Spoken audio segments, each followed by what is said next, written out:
My controlling grandfathers, punishments, and power plays high. Another story about my grandfather. My name is Eduards, 22M, and today, I'm bringing you a log of absurdity. A long but fun one. If you enjoy stories about people clinging desperately to their last scraps of control, this one's for you. I don't support or approve of any of my grandfather's actions, but I can't help but find it darkly amusing how much effort he puts into ruling over what little power he has left. Backstory. The grand emperor of our family, my grandfather, grew up in the Soviet Union and became a jeweler, running 3 moderately successful stores.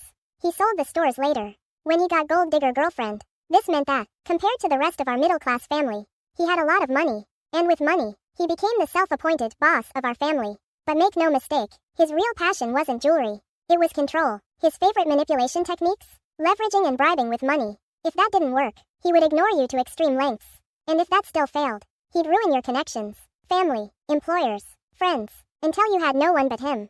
Oh, and let's not forget his relentless psychological warfare to chip away at your self-esteem, making you feel like he was your only shot at success. Self-esteem warfare. My ears. My spine. My fault. His psychological attacks on me started young. My ears aren't symmetrical, and I have scoliosis, which makes me look heavier than I actually am. Every day, he would comment on my flaws. Not once, not twice, every single day. Funny thing, he used to say I was the greatest gift he could ever receive. I was born on his name day, a celebration in my country where people just give well wishes. No gifts. He made a grand declaration. From now on, we would always celebrate together.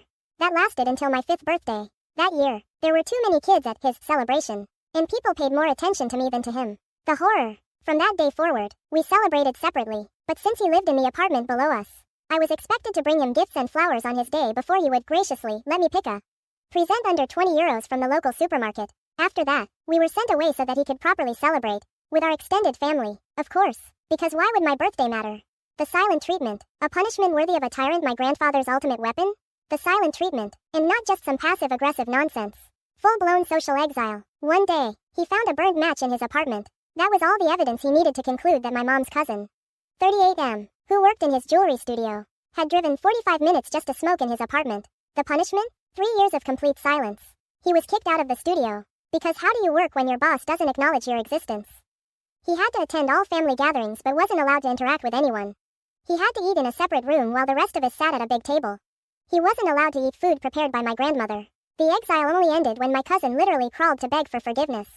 And, to this day, he insists he never lit that match. The cemetery manipulation scheme. If you thought controlling the living wasn't enough, he also tried to control us after death. He bought 3 group burial plots in a historically significant cemetery and used them as leverage. If you were good, you got a prime spot with the family name. If you disappointed him, you were downgraded to a slightly worse location. If you really pissed him off, you'd get the plot near the dumpsters. Apparently, my mom protecting me from him meant she lost her burial rights altogether. How dare she? Why is this important? In my country, burial plots are expensive, average around 3 to 5K, but in this cemetery, around 10K. The plastic surgery saga. When I refused plastic surgery to fix my ear, my grandfather went all out. He tried bribing me, he tried tricking me, he falsified documents to get it done without my consent. When that failed, he took me to a psychiatrist and bribed the doctor to declare me mentally unfit to make medical decisions. Thankfully, the doctor didn't buy it. The house that never was. When I was 8, my grandfather started building a house.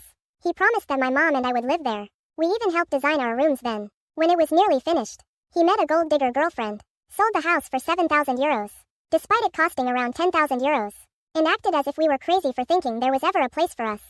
It was a 3-story house with 2 kitchens. There was not enough room for us. And remember the 1.2 acres of land he legally gifted me at birth? He sold that too. When we took it to court, he bribed our own lawyer to testify that we had no claim, banning us from our own family. His pettiness reached an all-time high when he forbade my mom and me from attending family events or contacting our extended relatives. He even tried, as if he had the power, to ban us from using our last name. The petty plumbing power play as the cherry on top. My grandfather gifted my mom an apartment above his 25 years ago, legally. He can't take it back. But the water valve? That, apparently, is in his apartment, and he can control. He frequently shuts off the water pressure to our apartment, to the point where our washing machine broke because of it. Our gas water heater nearly overheated. He refuses to let us fix the plumbing. It's his right because the water main is in his apartment. But, on the bright side, he's stuck paying our water bill.